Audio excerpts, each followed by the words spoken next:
Медведев надеется, что итоги визита Рахмона в РФ будут положительными. Визит президента Таджикистана Эмомали Рахмона в РФ. Президент Таджикистана Эмомали Рахмон в рамках визита в Москву во вторник вечером встретился с премьер-министром России Дмитрием Медведевым.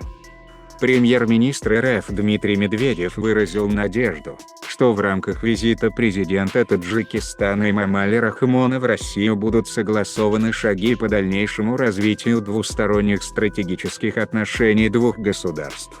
В ходе этого визита, как обычно, я уверен, мы сможем согласовать позиции по развитию двусторонних стратегических отношений между Россией и Таджикистаном и наметить пути развития этих отношений на будущее, сказал Медведев, который во вторник вечером встретился с прибывшим в Москву президентом Таджикистана.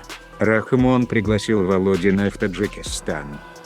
Медведев отметил, что в среду Рахмону предстоят переговоры с президентом страны Владимиром Путиным, по итогам чего планируется подписание большого количества документов. Рахмон сообщил о соглашении Таджикистана и РФ о наборе трудовых мигрантов.